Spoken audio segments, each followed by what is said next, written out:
others will learn from your success. So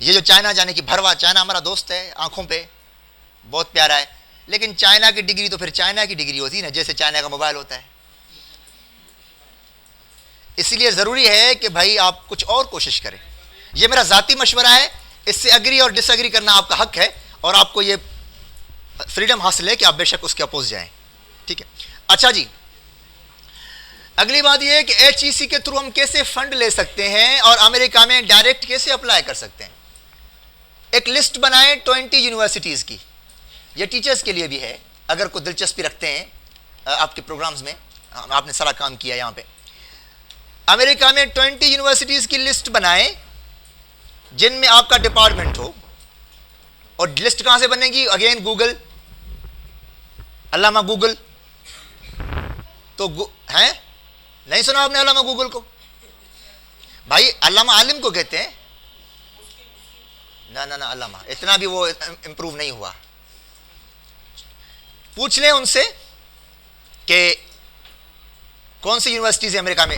different states میں آپ فرض کریں university of Georgia, university of Florida, university of New York, university of Rochester, university of Buffalo, multiple جتنی بھی status ہیں یا شہر ہیں اس میں الگ الگ یونیورسٹیز بنی ہوئی ہیں.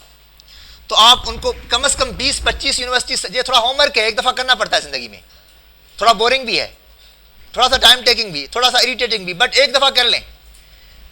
20 یونیورسٹیز کی لسٹ بنا لیں، ان کی ویب سائٹس وہاں کلیئرلی لکھی ہوئی ہیں، ان پہ کلک کریں، لنکس بنے ہوئے ہیں، وہاں کی فیکلٹی میں جائیں، ایک ایک یونیورسٹی کی فیکلٹی چیک کریں. فیکلٹی میں list of teachers teaching there, professors. ان پروفیسرز میں 20-25 پروفیسرز ہر جگہ لگے ہوئے ہیں کم از کم. لسٹ میں دیکھیں کہ آپ کی جو فیلڈ آف انٹرسٹ ہے اس میں کون سا پروفیسر کام کر چکا ہے یا کام کر رہا ہے. اگر فرض کریں آپ لنگوسٹکس کے ہیں، انگلش میں یا لٹریچر کے ہیں، دین اس میں کہہ رہے ہیں کہ اس کو ای میل کریں اپنے ایس او پی کے ساتھ، یہ بتاتے ہوئے کہ آپ اس کی اسٹڈی، اس کا کام، اس کا ہوم ورک یا اس کی کتابیں یا آرٹیکلز جو پہلے شائع کر چکے ہیں وہ دیکھ چکے ہیں. تھوڑا سا اس کو پڑھ لیں، پروفیسر کو یا میڈم کو پڑھ کے اس کو ای میل کریں کہ I have gone through some of your works and I feel myself suitable person for research under your supervision. I am strongly willing to work in USA. So اس طرح اس کو بتائیں، پھر اس کو اپنا کام، فیلڈ آف انٹرسٹ، ٹاپک بھی بتائیں کہ آپ کیا کرنا چاہتے ہیں یا چاہتی ہیں، اور پھر یہ ساری ای میلز، یہ 20 ای میلز کر دیں کم از کم.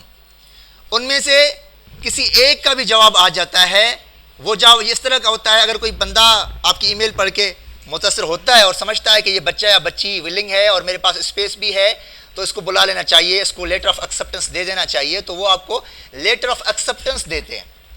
They provide you letter of acceptance. So what happens then? Letter of acceptance میں یہ ہوتا ہے کہ وہ آپ کو بتاتے ہیں کہ you can come and join us. We would be very happy to welcome you. But the thing is, you have to get admission and finances. اب پیسے کہاں سے لائیں؟ Acceptance letter ملنا اس کا مطلب ہے آپ کا 80-90% کام ہو گیا ہے، ابھی تھوڑا سا کام رہتا ہے. لیٹر آف ایکسیپٹنس ملنے کے بعد یونیورسٹی، امریکہ کے یونیورسٹی میں داخلہ مل جاتا ہے، موسٹ پرابلی زیادہ تر مل جاتا ہے، کیونکہ پروفیسر از آل ان آل. وہ باقاعدہ اتھارٹی رکھتے ہیں کہ وہ آپ کو آسانی سے داخلہ دلوا سکیں اپنی یونیورسٹی میں. وہ سپورٹ بھی کرتے ہیں، آپ کے لیے ریفرنس لیٹر بھی لکھتے ہیں. They are very kind in this regard, professionally, even personally بھی. سمجھا وہ الگ الگ ویسے شخصیات ہوتی ہیں، لیکن میرا تو جن سے بھی ٹاکرا ہوا بڑے اچھے لوگ لگے، بڑے کوآپریٹو، کم از کم یہاں سے تو بہت اچھے، دکھ کے ساتھ. اچھا جی، قصے میں نے کچھ قصے اس میں لکھے ہوئے ہیں ان کی کائنڈنیس کے، بڑے مزے مزے قصے لکھے ہوئے ہیں، اور hope fully you would enjoy this. اچھا جی، اب لیٹر آف ایکسیپٹنس کی ای میل آ گئی، آپ نے اس کا پرنٹ نکالنا ہے. پرنٹ نکال کے سیدھا ایچ ای سی میں جمع کروانا ہے، یہ کہتے ہوئے کہ بھائی میرے پاس پیسے کوئی نہیں ہے، مگر میں نے ایڈمیشن لیا ہے یا لینے جا رہا ہوں یا لینے جا رہی ہوں، کوئکلی مل جاتا ہے، مجھے لیٹر آف ایکسیپٹنس مل گیا ہے. If you allocate some funds for my finances یا ایکسپینڈیچرز، تو ایچ ای سی کے پاس ملٹیپل آپشنز ہوتے ہیں، وہ آپ کو فنڈ کرتے ہیں، وہ آپ کو پیسے دیتے ہیں کہ آپ امریکہ جا سکیں. ان کی کچھ ریکوائرمنٹس ضرور ہیں، وہ ریکوائرمنٹس آپ دیکھ لیجئے گا، ان کے پاس اگر میٹ کرتی ہیں آپ ان سے، آپ دیکھ لیجئے گا HEC کی کون سی ریکوائرمنٹ ہیں جو آپ کو فنڈز دلواتی ہیں. وہ آپ کو داخلہ نہیں دلواتے، صرف فنڈ دیتے ہیں، اور اس فنڈ کی بنیاد پر پھر آپ آرام سے چلے جاتے ہیں. اچھا جی، دوسرا طریقہ، اگر HEC سے پیسے نہیں ملتے پھر کیا کریں؟ ایک اور طریقہ ہے، پھر آپ اسی یونیورسٹی کو لکھیں جس میں آپ ایڈمیشن لینے جا رہے ہیں، ان کے پاس ملٹیپل اسکالرشپس ہوتی ہیں، ان کو کہیں کہ مجھے پیسے کوئی نہیں ہے مگر میں لیٹر آف ایکسیپٹنس لے چکی ہوں یا لے چکا ہوں، مگر آپ مجھے پیسے بھی دیں. ان کے پاس فنڈز ہوتے ہیں ایسے بچوں کو. ویسے بھی امریکہ میں PhD کے لیے باقاعدہ جس کی داخلہ ہو گئی نا اس کو اسٹائپنڈ ملتا ہے منتھلی اچھا خاصا، اور وہ اتنا ہوتا ہے کہ آپ کا وہاں پر گزر سفر اچھا ہو جائے، کم از کم پیسوں کی رہنے اور کھانے پینے کی اتنی وہ مشکل نہیں ہوتی اگر ایڈمیشن ہو جاتا ہے. دوسرا طریقہ ہوتا ہے کہ آپ یونیورسٹی وہاں سے فائنینس کرے، پھر تو کیا ہی بات ہے، مزے آ جاتے ہیں. اور تیسرا طریقہ یہ ہے کہ آپ وہاں اسسٹنٹشپ لے لیں. اسسٹنٹشپ کیا ہوتی ہے؟ داخلہ لینے کے بعد ان فارم میں لکھا ہوتا ہے اسسٹنٹشپ یہ ہوتی ہے کہ آپ وہاں کسی اور ڈپارٹمنٹس میں پڑھا لیں ٹیوشن کی طرح. اب صبح کو آپ PhD کے لیے کلاسز لے رہی ہیں، شام میں آپ یا دوسری شفٹوں میں ان میں کلاسز چلتے ہیں، وہاں پر آسانی سے اسسٹنٹشپ مل جاتی ہے، وہاں پر 2 یا 3 کلاسز لے لیں. اس سے یہ ہوتا ہے کہ آپ کو اتنے پیسے پھر بھی مل جاتے ہیں کہ آپ اچھا گزر سفر کر سکیں اور کچھ پیسے بچا بھی سکیں اپنی ٹریولنگ اور شاپنگ کے لیے، کافی شاپی بھی نہیں. تو یہ طریقہ کار ہے. اس میں کچھ اور بھی ڈیٹیلز ہیں جو اسپیسیفک ہیں، فارمز فل کرنا، اس میں اس کا پروسیس پورا کرنا، میڈیکل فارم فل کرنا، اس میں ڈاکومنٹس جمع کروانا، ان کی ریکوائرمنٹس، اور پھر ٹوفل ٹیسٹ تک. ایک بات بڑی کامن ہے جو چاہیے، وہ ہے پیشنس اور کنسسٹنسی. پیشنس، یہ گیم ہے خوف کا، جو ڈر گیا وہ مر گیا. بس یہ ڈراتے ہیں، آپ نے ڈرنا نہیں ہے، اپلائی کوشش کرتے رہنا ہے. سچی بات تو یہ ہے کہ بیکورڈ ایریاز کو وہ پریفر کرتے ہیں. ہمارے ساتھ کولیگز تھیں، وہ کوئی کوہاٹ سے تھیں، ایک بہت دور دراز علاقے، بلوچستان سے ایک دوست تھے، ایک کراچی سے تھیں، اور میرا خیال ہے ایک لاہور سے تھیں. تو وہ بچے بڑی محنت کر کے ڈفرینٹ بیک گراؤنڈ سے آئے تھے، اور میں سکھر سے تھا. تو اس طرح ہرگز نہیں ہے کہ آپ اگر لاہور میں نہیں پیدا ہوئے یا کراچی میں نہیں پیدا ہوئے تو کوئی مسئلہ ہو گیا ہے. اب آپ، ایسی کوئی بات نہیں ہے. آپ کو یہ ایج حاصل ہے کہ آپ بہتر کینڈیڈیٹ ہیں کمپیریٹیولی، اس لیے کہ آپ ایک ڈپرائیوڈ علاقے سے، جو کہ عام طور پر انفراسٹرکچر میں تھوڑا سا پیچھے، ورنہ ہم ٹیلنٹ میں کسی سے پیچھے نہیں ہیں. ورنہ ہم ٹیلنٹ میں کسی سے پیچھے، بس حوصلہ ہونا چاہیے. وہ یہی ہے کہ کھول یوں مٹھی کہ ایک جگنو نہ نکلے ہاتھ سے، آنکھ کو ایسے جھپک کہ کوئی بھی اوجھل نہ ہو.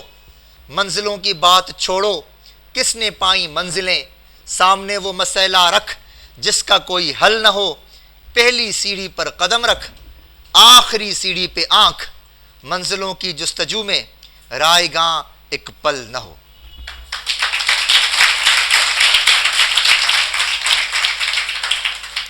خواب دیکھنا بڑا ضروری ہے، اور خواب دیکھنے چاہیے، پھر ان کی تعبیر ہو جاتی ہے، اللہ مدد کرتے ہیں.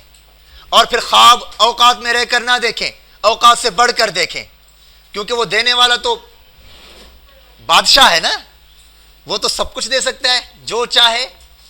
سو اسے یہ کہا کریں، ان سے دعا کیا کریں کہ اپنی رحمت کے خزانوں سے عطا کر مالک، خواب اوقات میں رہ کر نہیں دیکھے جاتے. ٹھیک ہے؟ تو یہ جو میں نے 2-4 باتیں آپ سے عرض کر دی ہیں، تفصیلات آپ کو بتاتے رہیں گے. میرے کانٹیکٹس کافی کامن ہیں، مجھے ای میل کر دیں، میسیجز کر دیں، کسی بھی طرح. مجھے ایک دن، میں نے سنڈے کا دن شام کو، ویسے رپلائی دنوں میں بھی کر رہا ہوتا ہوں جب بھی مجھے دیکھنا پڑتا ہے فون کو، لیکن موسٹ اسپیسیفکلی سنڈے کو تو میں ضرور رپلائی کر رہا ہوتا ہوں. اور اس میں میں آپ کے سوالات کے جوابات دیتا ہوں، آپ کے SOPs کو چیک کر رہا ہوتا ہوں، آپ کے کئی جو ہیں وہ کوسچنس کو ایکسپلین کر رہا ہوتا ہوں. وہ آپ مجھے پوچھ سکتے ہیں کسی بھی وقت، یہ آپ کا حق ہے اور یہ میرا فرض ہے. اور اس کے علاوہ بس آخری بات کروں گا آپ سے، اور اس کے بعد آپ سے میں اجازت بھی چاہوں گا، پھر آپ کے سوالات لوں گا. اور بات صرف اتنی ہے کہ کچھ خواب ہیں جن کو لکھنا ہے، تعبیر کی صورت دینی ہے.